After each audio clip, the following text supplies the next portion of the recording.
ஒரு பிரபல தனியார் தொலைக்காட்சியில ஒளிபரப்பாயிட்டு இருக்கக்கூடிய ஒரு ஷோ பத்தி இன்னைக்கு பேச போறோம்.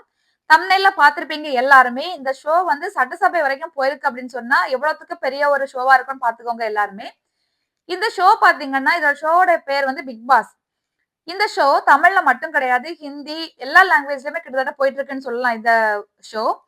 நம்மளுடைய தமிழ்ல பார்த்தீங்கன்னா, லேட்டரா தான் ஸ்டார்ட் பண்ணாங்க. இது வந்து 9வது சீசன் ஸ்டார்ட் ஆயிருக்கு. இப்போ ஸ்டார்ட் ஆகி ஒரு 2 வீக்ஸ் தான் கிட்டத்தட்ட ஆகப் போகுது. இது ஒவ்வொரு சீசன்லயும் ஒவ்வொரு விதமான கேரக்டர் வருவாங்க. அந்த ஒவ்வொரு விதமான கேரக்டருக்கும் நெக்ஸ்ட் வந்து மூவில வந்து சான்ஸ் கிடைக்கும். அவங்க எதுக்காக வந்து உண்மையிலேயே வந்து அவங்க தான் அப்படிதான் அவங்களோட கேரக்டரா இருப்பாங்களா? இல்ல நெக்ஸ்ட் வந்து மூவிஸ்ல சான்ஸ் வாங்குவதற்காக வந்து ஆக்ட் பண்ணுவாங்களா? எதுவுமே தெரியாது. இதுல பாத்தீங்கன்னா ஃபர்ஸ்ட் 9 சீசன் நடந்துட்டு 9வது சீசன் ஆரம்பிச்சாச்சு. இதுக்கு முன்னாடி நடந்த 8 சீசன்லயும் கிட்டத்தட்ட 5 சீசன் வரைக்கும் 5 சீசனுக்கு மேலேயே விண்வெளி நாயகன் கமல்ஹாசன் அவர்கள் தான் இந்த ஷோ வந்து தொகுத்து வழங்குனாரு. அதுக்கப்புறம் மக்கள் செல்வன் விஜய் சேதுபதி அவர்களும் வழங்கிட்டு இருக்காங்க. இந்த நேரத்துல இந்த ஷோ வந்து ஸ்டார்ட் பண்ற டைம் கிட்டத்தட்ட எனக்கு தெரிஞ்சு 2016, 2017 அந்த டைம் 17ல ஸ்டார்ட் ஆச்சுன்னு நினைக்கிறேன். 16, 17 அந்த டைம்ல ஆரம்பிச்சு. நான் ஒர்க் பண்ணிட்டு இருக்கும்போது அப்பதான் ஸ்டார்ட் ஆகுது. இந்த இந்த ஷோவ பார்க்கிறதுக்கு அவ்ளோ மக்கள் வந்து ஈகரா வெயிட் பண்ணிட்டு இருப்பாங்க.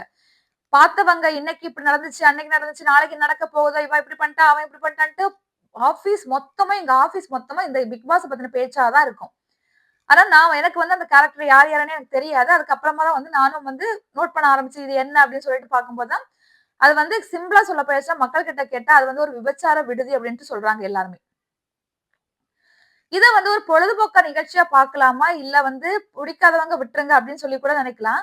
ஆனா, தமிழக வாழ்வுரிமை கட்சி தலைவர் வேல்முருகன் அவர்கள் இத சட்டசபை வரைக்கும் கொண்டு போயிருக்காரு. அப்ப எந்த அளவுக்கு அவர பாதிச்சிருக்கும்னு பார்த்துக்கோங்க.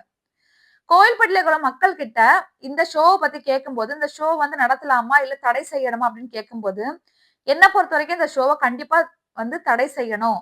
சமூக அநீதி விளைவிக்கக்கூடியதா இருக்கு. மக்கள வந்து சீரழிக்கக்கூடிய ஒரு புரோகிராமா இருக்கு. அவங்களோட ஒரு சுய ஒழுக்கமே இல்ல. அவங்க பேசுற வார்த்தைகளா இருக்கட்டும், அவங்கள ஆடைகளா இருக்கட்டும், அவங்களுக்கு எந்த ஒரு நாகரிகமுமே இல்லாம, ரொம்ப வந்து மக்கள சீர்கெடுக்கக்கூடிய, குழந்தைகள சீர்கெடுக்கக்கூடிய ஒரு விஷயமா இருக்கு. சின்ன குழந்தைங்க பார்க்கவே முடியாது இந்த ஷோவ. டிவில ஒரு ஷோ வருதுன்னு சொன்னா, அத குடும்பமா உட்கார்ந்து பார்க்கணும். அதுக்காக மட்டும் தான் வந்து ஒரு ஷோ அப்படிங்கிறது இருக்கணும்.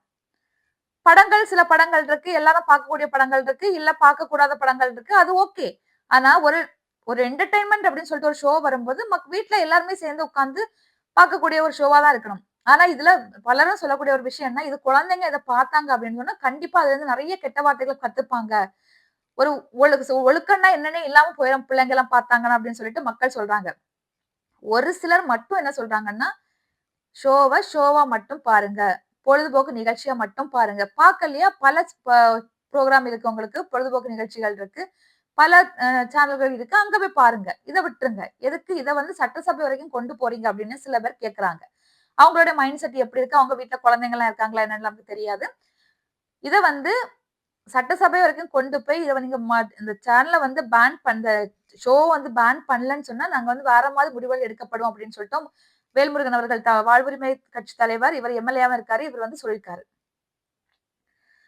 இந்த விஷயத்த நம்ம கமெண்ட் செக்ஷன்ல பார்த்தாலும் பார்த்தீங்கன்னா, இது என்ன ஷோ? இது என்ன இப்படி இருக்கு? அப்படின்னு சொல்லிட்டு ஒரு பொண்ணு இல்லன்னா ஒரு பையன தூக்கிட்டு போறா. அப்ப வந்து உடனே அது கமெண்ட்ல சொல்றாங்க. அந்த பொண்ண பெத்த அப்பா வந்து இத பார்த்து ரொம்ப சந்தோஷப்படுவாரு இப்ப அப்படின்னு சொல்லிட்டு சொல்றாங்க.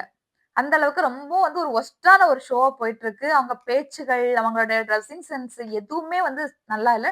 டிரெஸ்ஸிங் சென்ஸ் அவங்களுடைய உங்களோட சொந்த விருப்பமாக இருந்தாலும், ஒரு இப்ப படங்கள்லலாம் இப்படி போடும்போது நீங்க பார்க்கலையா? அப்படின்னு சொல்லிட்டு பல பேர் கேட்கலாம் இதுல. அது ஓகே. அவங்களோட விருப்பங்கள். அத விட்டுருங்க. அங்க பேசக்கூடியது வந்து வார்த்தைகளா இருக்கட்டும், எல்லாமே வந்து ஒரு சுய ஒழுக்கம் கிடையாது. சமூகத்தை சீரழிக்கக்கூடிய மாதிரி அவங்களோட ஆட்டிட்யூட்ஸ் எல்லாமே இருக்கு. எதுவுமே நல்லா இல்ல அப்படின்னு சொல்லிட்டு எல்லா மக்களுக்கு கருத்தும் சொல்றாங்க. நீங்க வந்து இத வந்து நீங்க பார்த்திருப்பீங்க. நெறைய செலிபிரிட்டீஸே சொல்லக்கூடிய விஷயம், தயவு செஞ்சு பேன் பண்ணுங்க அந்த ஷோவ அப்டின்ட்டு. செலிபிரிட்டியா இருக்கக்கூடியவங்களே. அப்ப எந்த அளவுக்கு அவங்கள பாதிச்சிருக்குன்னு பார்த்துக்கங்க அந்த ஷோ. அதனால நீங்க வந்து இந்த ஷோ பார்ப்பீங்களா? நெறைய பேர் என்ன சொல்றாங்க, நாங்க பார்ப்போம். நான் இதுவரைக்கும் உள்ள சீசன பார்த்துருக்கேன். ஆனா இந்த சீசன் ரொம்ப வொர்ஸ்ட்டா போகுது அப்டின்னு சொல்லிட்டு நெறைய பேர் சொல்லியிருக்காங்க. ஸ்டார்ட்டிங்ல பார்த்துட்டு இருந்தேன். ஒவ்வொரு நாள் போக போக ரொம்ப வொர்ஸ்ட்டா போயிட்டு இருக்கு அப்டின்னு சொல்றவங்களும் இருக்காங்க. நீங்க இந்த ஷோ பார்ப்பீங்களா? இந்த ஷோ உங்களுக்கு பிடிக்குமா? இந்த ஷோவ பேன் பண்ணணும்னு சொல்றாங்க. அது கரெக்ட்டா? இல்ல இது ஒரு பொழுதுபோக்கு நிகழ்ச்சியா மட்டும் பாருங்க.